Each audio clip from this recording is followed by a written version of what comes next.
Tell us about the news when it comes to TikTok. It looks like the president is gonna announce maybe today some proposal. Maybe America owns 50% of TikTok. A private investor will own the other part. Is that gonna happen today? Tomorrow, Saturday, April 5th, marked the second deadline for TikTok's parent company ByteDance to strike a deal and sell partial ownership of the app or face another ban in the United States. But don't worry, TikTok won't be going dark because Trump has extended the deadline yet again. Now, Cenk, we'll get to you in a second, but first let's listen to a bit more of what JD Vance had to say regarding the updates on the TikTok situation. Take a look. So I don't want to get ahead of any presidential announcements here, but what I said is we've been working very hard, me and the president, the entire team, to really accomplish two things. First of all, you want to make sure that the TikTok app in the United States is not spying on people. Right. That's good for national security. You also want to give people access to this incredible platform, which, as we know, that's where a lot of young people get their news. That's where a lot of young people found out about the policies of the Trump administration. And we got to accomplish both of those things. I think that we're in a good place. We're going to keep on working at it, but I'll let the president make that announcement. Now, Cenk, I want to bring you in here and get your thoughts, but I also did notice, especially relevant to our last conversation, they want to make sure TikTok's not spying on anyone. Yeah, that should be left up to Peter Thiel in Palantir. Okay, know your role. So anyways, look, there's real reasons why they're extending the TikTok ban and hence not taking them off. You're gonna be shocked to find out it might have to do with Donald Trump's contributors. No, but in this case, it's a good thing for two different reasons. We'll get into that in a little bit.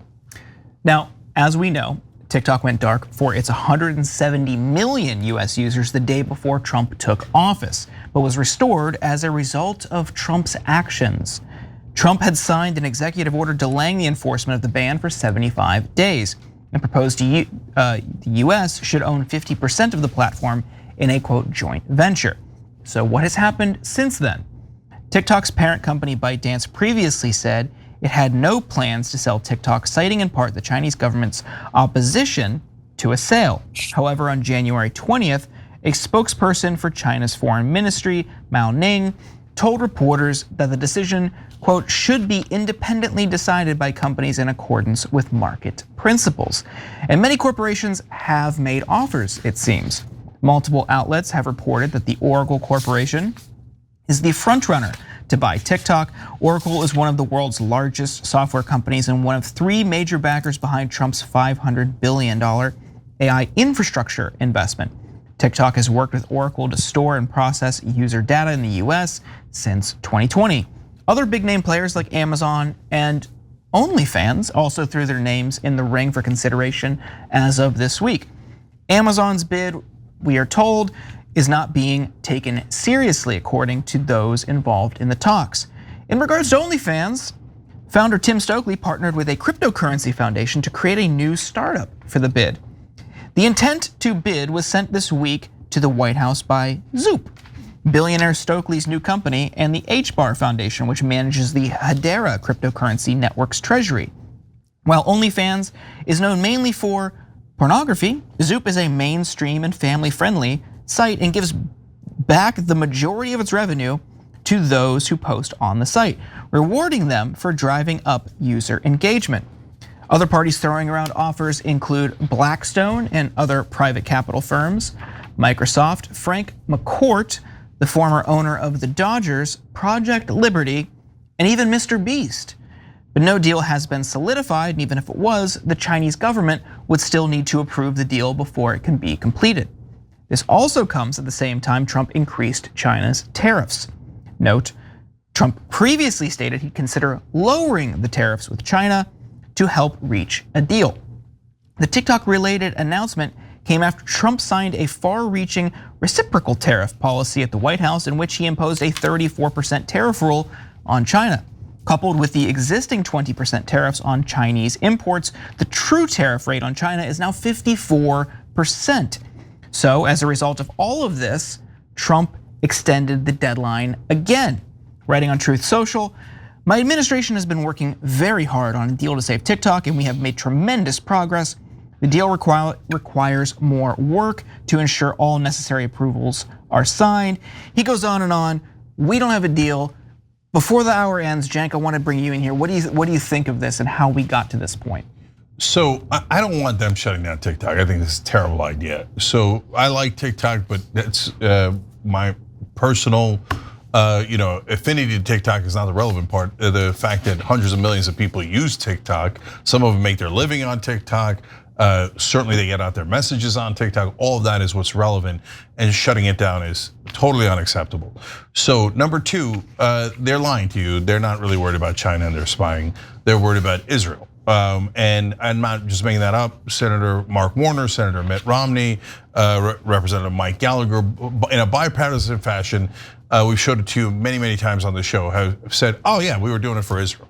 I mean, it's actually stunning that they just say it in public. Because why? People are seeing the slaughter in Gaza on TikTok. And they're like, no, we got mainstream media all bottled up.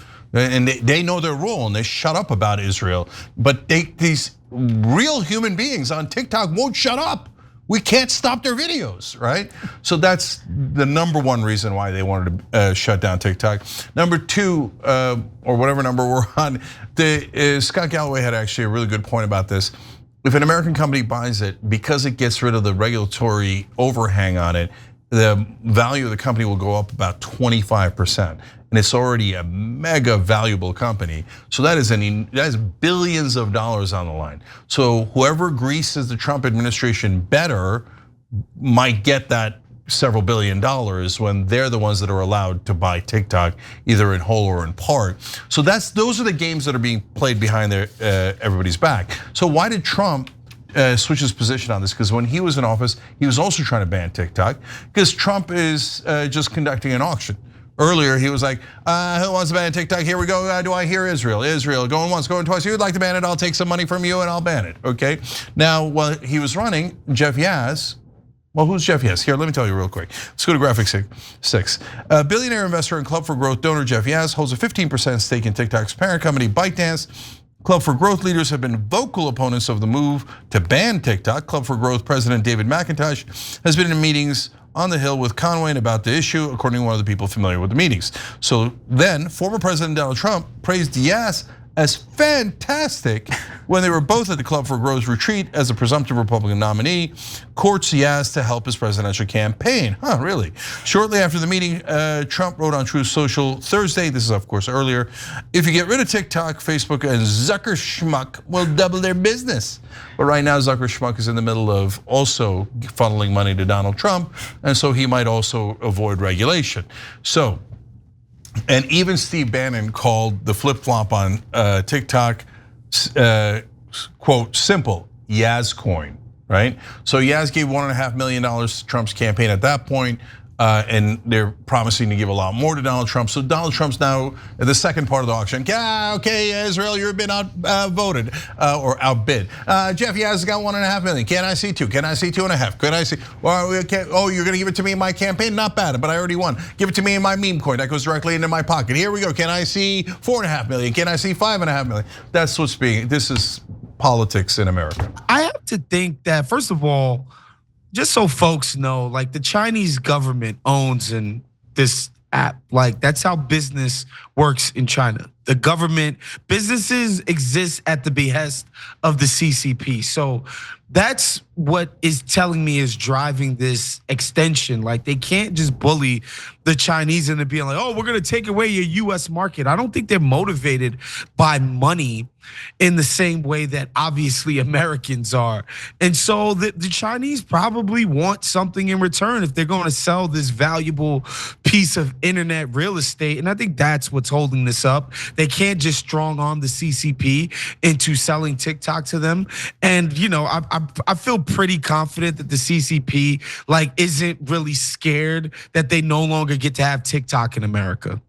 Yeah, mind you, on the surveillance thing, what they're accusing TikTok of doing is what the US government does through every social media and digital platform. It is ultimately projection. If they're worried about it, look inward. But on this deal, CNBC reported this afternoon that there was a deal in place as of Wednesday, and the tariffs caused it to implode. They had a deal, they had people lined up, everything was in place, and Donald Trump's tariffs caused it to all get scuttled.